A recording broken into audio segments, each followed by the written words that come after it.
Hey, welcome back to another episode of Revealed Apologetics. I'm your host, Eli Ayala, and today we're going to be covering some more objections to tag to the transcendental argument for God's existence. As you guys know, if you follow the channel, I've gone through this argument quite a bit and have tried to cover a wide variety of objections and issues. And so in a recent kind of interaction I had with a gentleman in the comment section, he was respectfully kind of asking about tag, and I was trying to help him kind of work through some of the questions he had. And he asked a really good question, not a question we haven't addressed. As a matter of fact, a lot of the points that people bring up in the comment section are things that I've addressed. But I suppose it would be better to kind of focus on this specific point because it has come up multiple times. And so hopefully I could address it here, and I'll let folks know what it is in just a bit. But it was a comment in the comment section on the video that I recently did as kind of a debate reaction to an interaction between Doug from the YouTube channel Pine Creek and a Christian apologist and friend of mine, fellow presuppositionalist, Joel Sedekase, which I thought Joel did an excellent job. And but that interaction kind of inspired me to kind of share my thoughts on some key points that I thought would be useful for folks. So it's within that context that, people interacting in the comments, this question came up.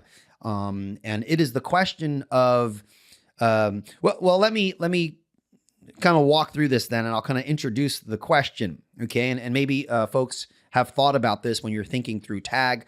So hopefully this will be helpful. So when I present the transcendental argument for the existence of God, okay, I typically argue that the Christian worldview is the only necessary precondition for intelligible experience, knowledge, logic, so on and so forth, right? This is stuff that I've covered quite a bit on this channel. And so basically I'm arguing that unless the Christian conception of reality is true and actually obtains, knowledge itself would be impossible. Now, that is the transcendental claim, right? That is demonstrated through offering and defending the transcendental argument. Now, think about this. We need to identify what the necessary preconditions for the possibility of knowledge are. And then the argument goes in showing that the Christian worldview provides a foundation for those things. Okay, that's part of the defense of the argument. So the necessary preconditions for knowledge will be things like truth, right? Knowledge presupposes truth. You need the uniformity of nature, the laws of logic, enduring personal identity through time. You need the relationship between unity and diversity that allows for the very possibility of predicating, okay, making sentences. All of these and many more are all properly accounted for within the Christian worldview. If you think about it, without these foundational principles, rational thought, communication itself, and knowledge itself would collapse into incoherence. And so we argue that the Christian worldview provides a foundation for those things. It provides a grounding. It provides a justification. How is that demonstrated? If you walk through the metaphysical and ontological picture of the Christian worldview and its epistemology and ethic, all of those preconditions are grounded, sufficiently grounded, and justified. Okay. Now, that's not the point of this particular video. Dr. Greg Bahnsen was a renowned Christian apologist, philosopher, and seminary professor, and his life's work is now at your fingertips with Bahnsen U. Bahnsen U aims to bring seminary-level education to every Christian anytime, anywhere, absolutely free.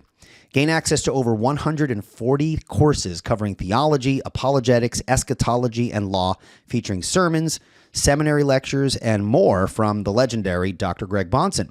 Now, if you sign up today at apologiastudios.com and join over 13,000 users already benefiting from this incredible resource, you will not regret it.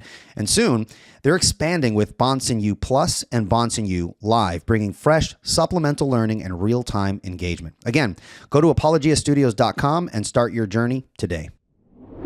The point of what I want to get is the response then, okay, when someone says this, and this is the heart of what we'll be addressing in this video, okay? When someone says, well, wait a minute, Eli, how do you know it's, the justification for knowledge, how do you know it's not some other worldview? Perhaps another religious or philosophical system, maybe it can provide those necessary preconditions for knowledge that you speak of. Now, again, I've addressed this in various contexts throughout the course of many videos that I've had, but it perhaps is tucked away in one of the videos, which is the case with a lot of things. When I say, I think I've addressed that, it's tucked away in a bunch of videos that I've done, so I don't remember the titles or anything like that. But, whether it's an atheistic worldview, a pantheistic worldview, or whatever, I've argued that those worldviews, those categories of worldviews, fail to justify those preconditions in a way that is both internally consistent and explanatory of our experience. But today, I want to focus on, when someone says that maybe there's a foundation for knowledge, but we don't know what it is, okay? The idea here is that while there is some basis for intelligibility, okay, the person is suggesting that perhaps we haven't discovered what it is, and therefore we shouldn't be so quick to say that something like, Christianity does it, okay, or Christianity provides a foundation, an accounting, and a justification for the possibility of knowledge. Now, if you think about it on the surface, that kind of seems, it's like, well, how do you know that there's a worldview out there that we don't know that provides these foundations? But if you think about it, in reality, I think that's a self-defeating hypothetical. You see, if the foundation of knowledge is currently unknown, then that means we have no present justification for any knowledge claims that we make today, right? If the thing that ultimately grounds our ability to reason, use logic, and rely on truth is yet to be discovered, then we can't actually say that we know anything in the present, which I think is absurd. And that would mean that even the assertion that we don't yet know the foundation for knowledge is itself an unjustified claim, because knowledge itself would be impossible under those conditions. Now, to put it another way, imagine someone claiming that they're certain that knowledge is possible, but they have no idea what makes it possible, right? If that were true, then on what basis could they claim certainty about anything, right? They would be, I think they'd be caught in some inconsistency and incoherency at that point, basically affirming that knowledge, they'd be affirming knowledge while simultaneously admitting that they lack a justification for knowledge. They'd be using reason while implicitly denying the basis that makes reasoning valid, that makes it possible. Now, if knowledge and intelligibility are based on some unknown foundation, okay, then every belief we currently hold is ultimately arbitrary, right? If we don't know what secures the truth of propositions, for example, then we have no way to differentiate between justified and unjustified beliefs. But we clearly do distinguish between truth and falsehood, right? Between knowledge and mere opinion, right? This means that whatever justifies knowledge must already be known, at least implicitly, or else no rational discourse would be possible. And I think that would be that would undercut the very objection itself. Another issue that I have with this response that often people bring up is that it assumes that the proper foundation for knowledge is something we're still searching for, right? Pretty much implying that it might be discovered at some point in the future. But again, this ignores the fact that knowledge is something we actively possess right now, right? Notice the second premise of my argument when I lay it out. If knowledge is possible, the Christian worldview is true. Knowledge is possible. Therefore, the Christian worldview is true. I mean, is the person who is bringing this up, are they going to deny the possibility of knowledge? Well, that would undercut their own position, right? If we could already reason, we could already infer, we can engage in rational discourse and so forth, then the necessary preconditions for knowledge must already be in place. You see, we're not waiting for some unknown future discovery to validate our ability to know things. We already know things. And that reality itself requires an explanation. Okay? If you say, well, how do you know it needs an explanation? Well, then if you're willing to be arbitrary, then fine, don't offer an explanation. But if we're engaging in rational discourse, then we're going to want to avoid arbitrariness, right? And so this is where the transcendental argument comes in, right? That the Christian worldview, as I've argued, uniquely provides the preconditions necessary for intelligibility and knowledge. And so the fact that knowledge is a present reality, unless you want to deny that, okay, it's a present reality rather than a future possibility, right? I think that demonstrates that the foundation for knowledge is not an open question, but an already established reality. Okay, if the foundation were unknown, okay, then knowledge wouldn't be possible, and we'd have no meaningful way to even discuss the issue. But again, since knowledge does exist, right, it is possible. It follows that the justification for it must also exist. Okay, and Christianity alone, we argue, provides that justification. And so, the next time someone suggests that maybe the foundation of knowledge is simply unknown, ask them this question. If the necessary preconditions for knowledge have yet to be discovered, how is it that you are currently engaging in rational thought at this moment? Okay, that's a fair question. Okay, so I think this idea that maybe there is a worldview out there that we have not yet discovered, that's the worldview that possibly provides this foundation. I think that is to affirm that we presently don't have an ultimate justification for the knowledge claims and, the truth of propositions that we're asserting at the present moment. I think that is a self-refuting position.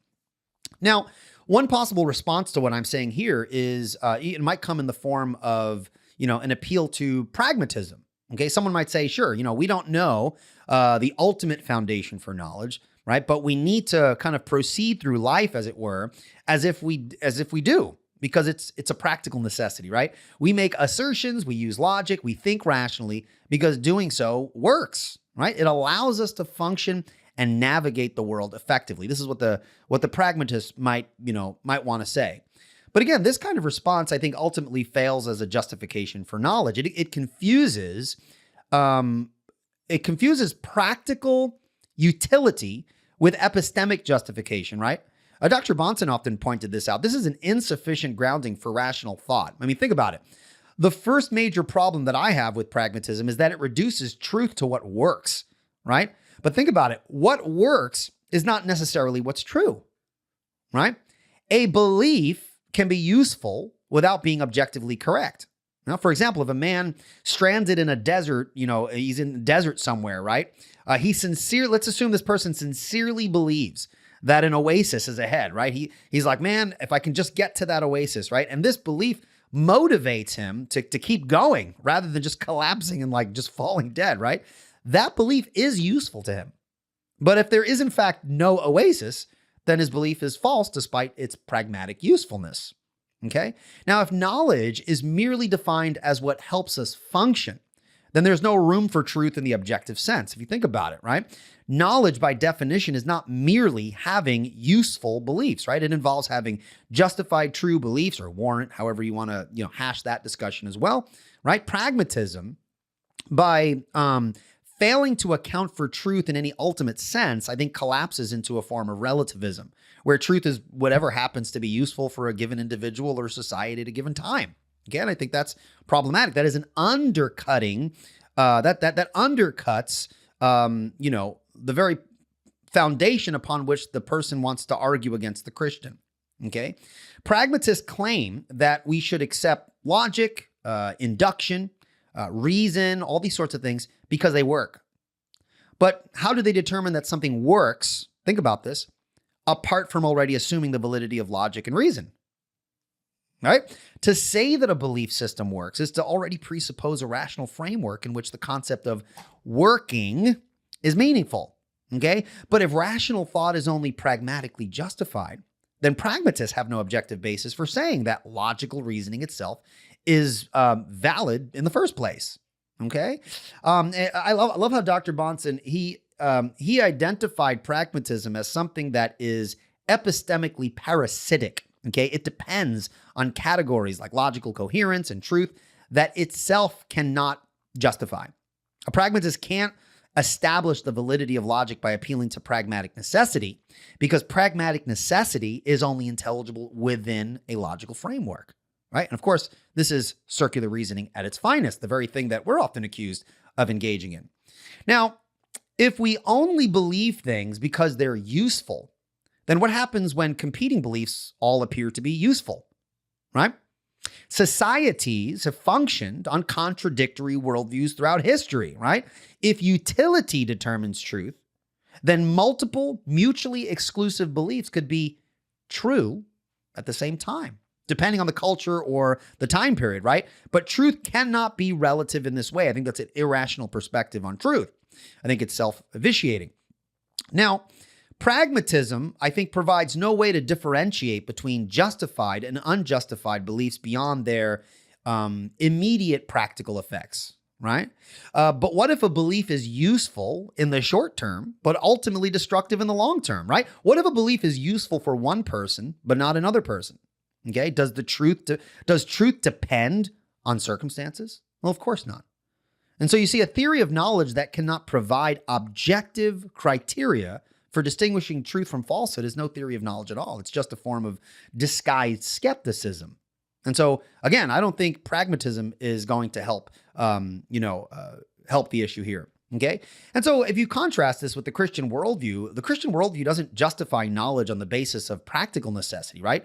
But rather on the basis of divine revelation and the impossibility of the contrary, that transcendental aspect of how we are addressing this issue. You see, Christianity affirms that knowledge is possible because it's grounded in the character of God, who is truth itself. Okay. The preconditions of intelligibility, logic, uniformity, truth, etc., they're not arbitrary constructs, but on the Christian worldview, they're reflections of the rationality and consistency of God, who created and upholds all things. Okay? You might not want to believe that, but the Christian has an answer. He has a justification for these things, right? And so only within the Christian worldview do we have a justification for knowledge that doesn't depend on an appeal to mere utility, like the pragmatist. Okay? The laws of logic reflect the thinking of an unchanging, rational, consistent God, who is the ground of all reality. Okay? And so the uniformity of nature is secured because the world is created and sustained by a sovereign Lord who's not capricious or random or anything along those lines, right? The concept of truth is meaningful because it is rooted in the absolute nature of God who reveals himself. Okay? But if the pragmatist, asserts that pragmatism is enough, we don't need all those other things, we need to ask the question, right? Does your belief in pragmatism itself work because it's true? Or is it just useful? If it's true, then they've abandoned pragmatism as their ultimate criterion, right? And must now justify truth in some other way. If it's merely useful, then they've admitted that their entire framework is arbitrary and could be discarded the very moment that someone else something else other than pragmatism becomes more practical. So either way, I think the position and appeal to pragmatism is going to fall apart. Okay. And I understand. So for the Christian perspective, we take the laws of logic, for example. The laws of logic are often, I would hear an atheist or a skeptic say, well, we don't need your God to make sense out of logic, right? Everyone knows that logic is a linguistic construct that is developed by human beings to describe the consistency of reality. And this answer is given as though it addresses the issue. And of course it doesn't, right? It pushes the question back, right? The very thing that people don't like when we do, right? But we're talking about foundational issues here. Someone might say, well, the laws of logic are linguistic constructs used to describe the consistency of reality. Then we need to ask the question, well, why is reality consistent? Right? That's a fair question, right? But remember, if you're a presuppositionalist and you're a Christian here, you're using these in discussions with people, people might say, well, now you're being ridiculous, right? Why is reality consistent? That's a stupid question, right? It's not a stupid question, and don't let people hand wave it away.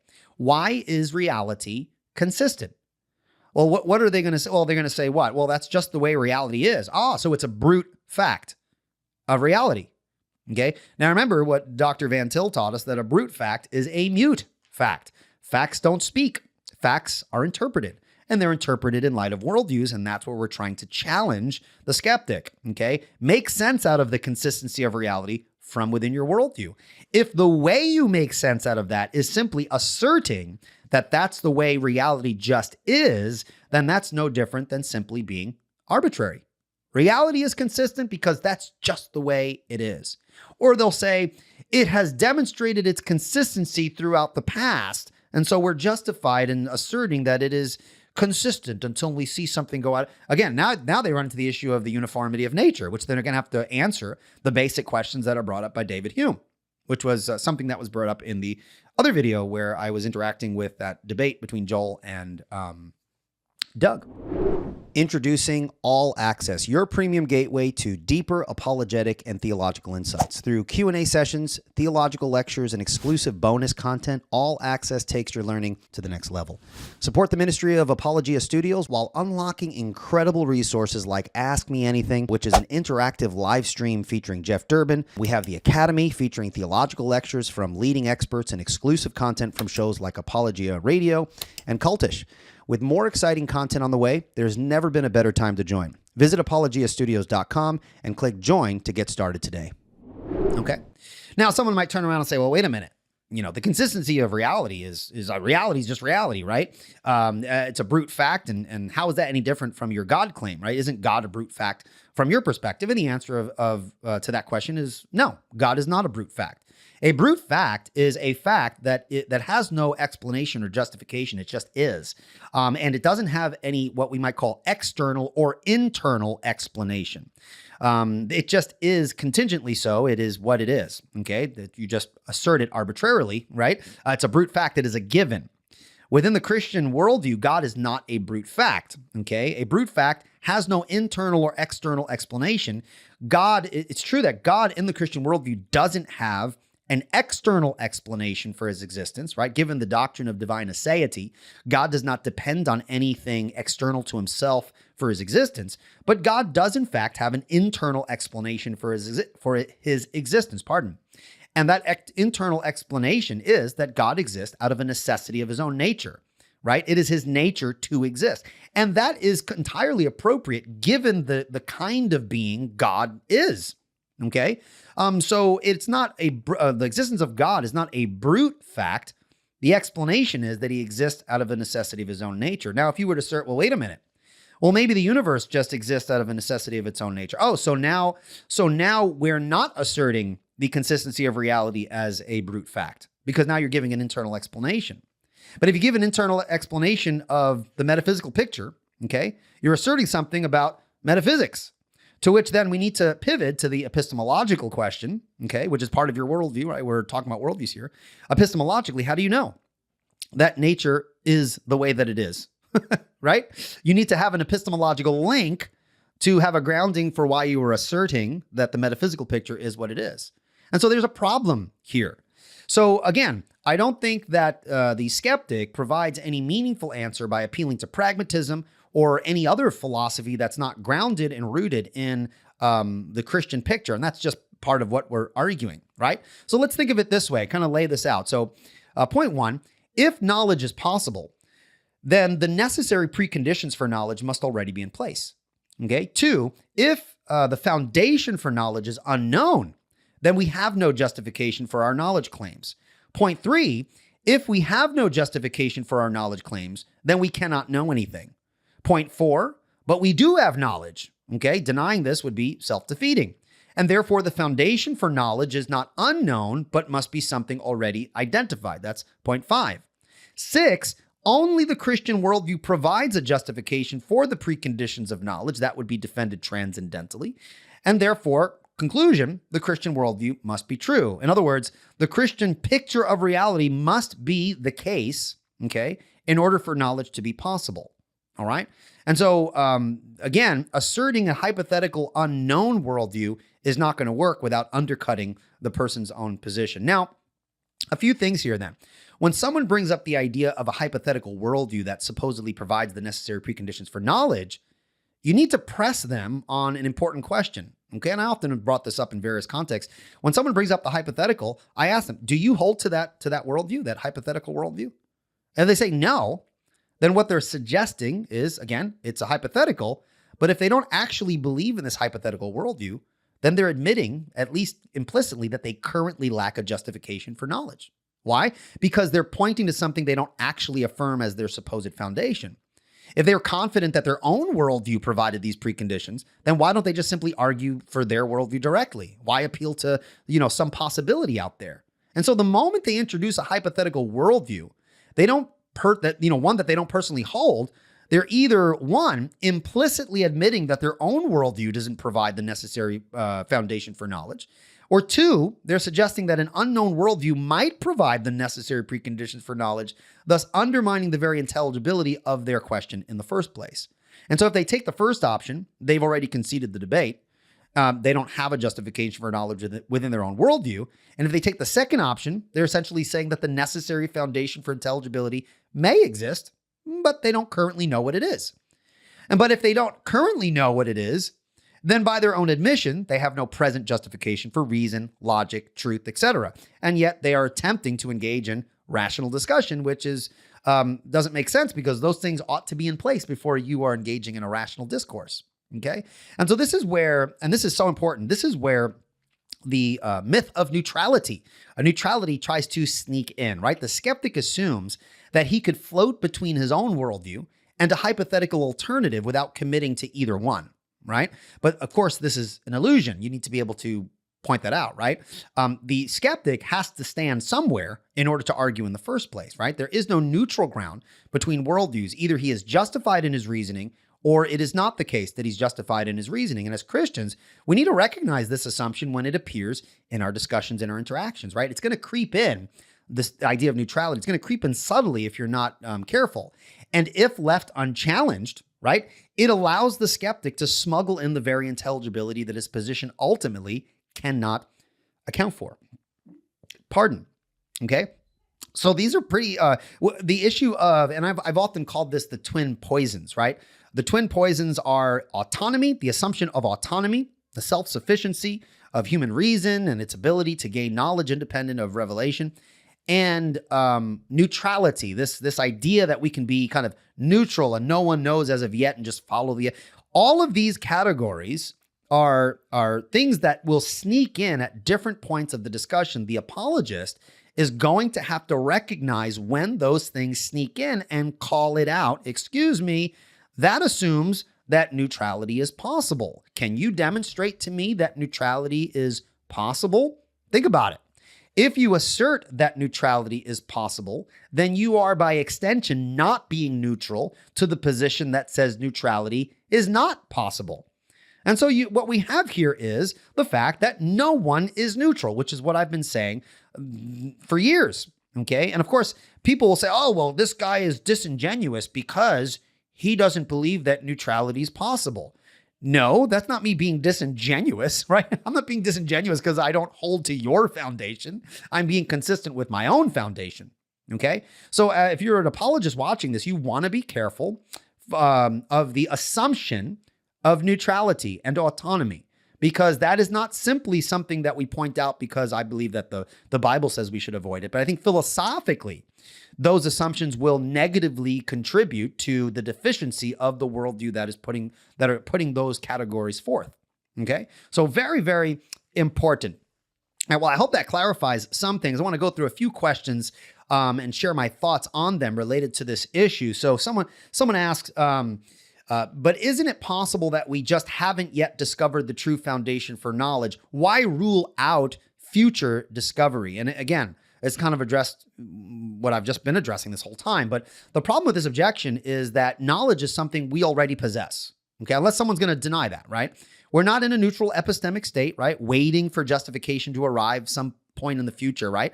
If the foundation for knowledge were truly unknown, then we'd have no rational justification for trusting our reasoning now, okay? But since we do know things, right, it follows that the preconditions for knowledge must already be in place, okay? Appealing to an undiscovered foundation, I would argue, is self-defeating because it assumes that we can meaningfully reason while simultaneously admitting that we have no justification for doing so, okay? So even if the skeptic insists that we, might one day discover a proper foundation, that would mean they are currently without justification for knowledge. And if they lack justification now, they have no rational basis for affirming or denying anything, including the possibility of future discovery. And so it's problematic on that level. Someone else asks, why does it have to be the Christian worldview that provides the foundation for knowledge? Couldn't some other worldview account for it? Again, this is the key challenge, right? And it requires worldview analysis. That's a transcendental part of the central feature of the transcendental argument.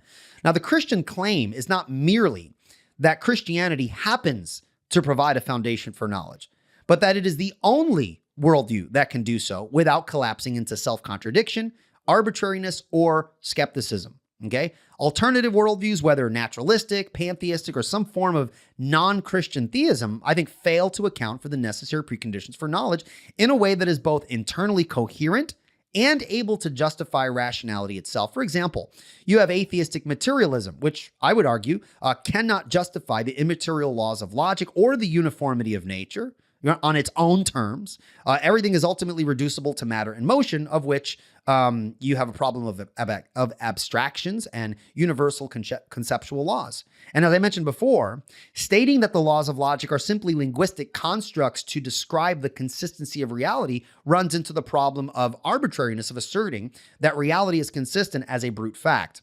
Okay? Pantheism, again, has problems as well, as it dissolves the distinction between truth and falsehood ultimately, because it rejects the fundamental law of non-contradiction. Everything is one. In pantheism, at the very foundation, you have an ultimate monism, in terms of which the ultimate reality is ultimately one thing. So distinctions at that point become illusory. Okay, and that's why pantheistic perspectives have a problem. Okay, Islam and other non-Trinitarian theisms lack the necessary grounding for unity and diversity that are required for predication, making sentences. Okay, this is the issue of universals and particulars and the coherence of knowledge. And so you contrast this with the Christian worldview. The Christian worldview uniquely accounts for the laws of logic as reflections of God's unchanging nature. The Christian worldview provides a foundation for the uniformity of nature as grounded in God's providence. It is a reflection of God's consistency that he imposes upon the created order. And the meaningful distinction between truth and falsehood is grounded in the fact that God is truth, he is personal, and hence in his revealing himself, finite creatures who are made in his image, created with cognitive faculties that are generally reliable, can ascertain truth about the created order. Okay? Makes perfect sense within a Christian worldview. Okay? So again, Christianity can account for these things. Non-Christianities can't, and hypothetically unknown worldviews are not going to help the skeptic as well. Okay? Hope that makes sense. I said that really fast.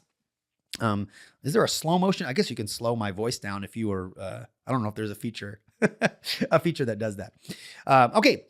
Third question. Someone asks, aren't you just begging the question by assuming Christianity is true in order to argue that Christianity is the necessary precondition for knowledge? And of course, that's false, right? Because I'm not merely assuming Christianity and then asserting its truth, right? That's not what we're doing, even though we are constantly accused of doing that. I am seeking to demonstrate that the preconditions for knowledge only make sense within a Christian framework by showing the impossibility of the contrary, which is just a summary phrase for the transcendental argument, okay? Every worldview must provide a justification for the intelligibility of human experience. Okay, there's no free passes here. If that's the very foundation that we're arguing, every worldview is incumbent to do that, because that's the issue. That's the thing at issue in these worldview discussions. By the way, that is not a shifting of the burden of proof, because the Christian welcomes the burden that is placed on the Christian to argue that given the Christian picture of reality, those preconditions for the possibility of knowledge are satisfied. Okay, you disagree with it? Okay, then bring your worldview and justify it from your own perspective.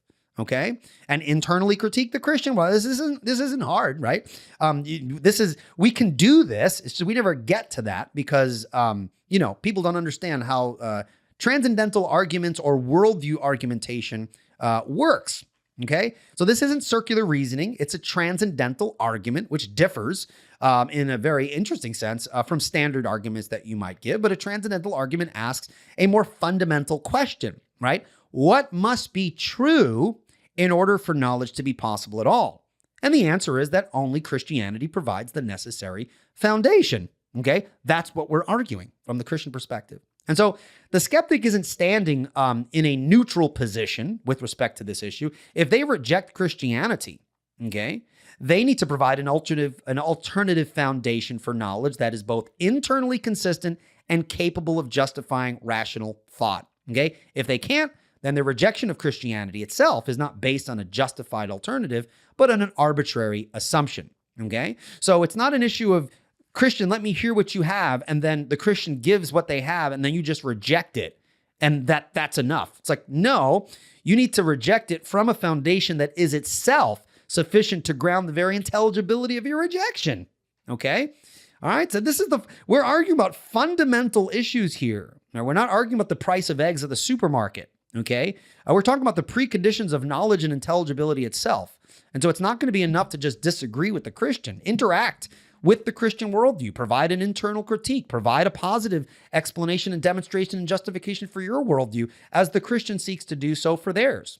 Okay. That's why it's worldview versus worldview. That's why I appreciate Cornelius Van Til's definition of apologetics. I think he captures the idea nicely that Christian apologetics is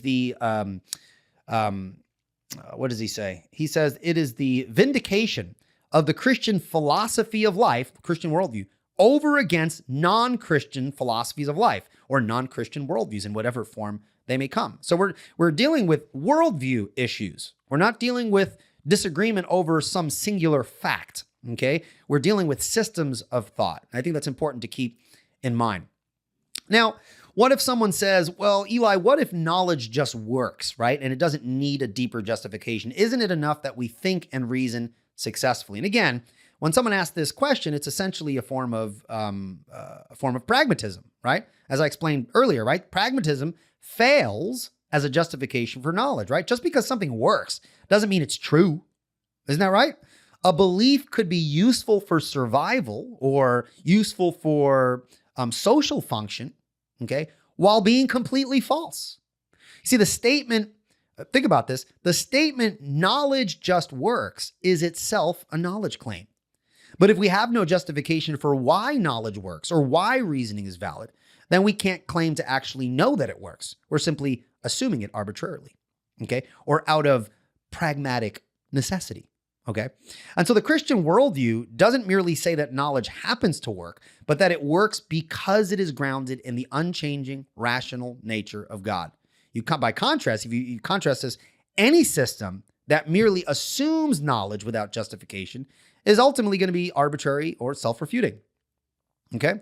So again, pragmatism is not useful to this end. Someone asked, isn't it reasonable to consider hypothetical worldviews that could provide the preconditions for knowledge, even if I don't personally hold them? Now, again, though, and thank you for the question. Let me take a water real quick. Pardon.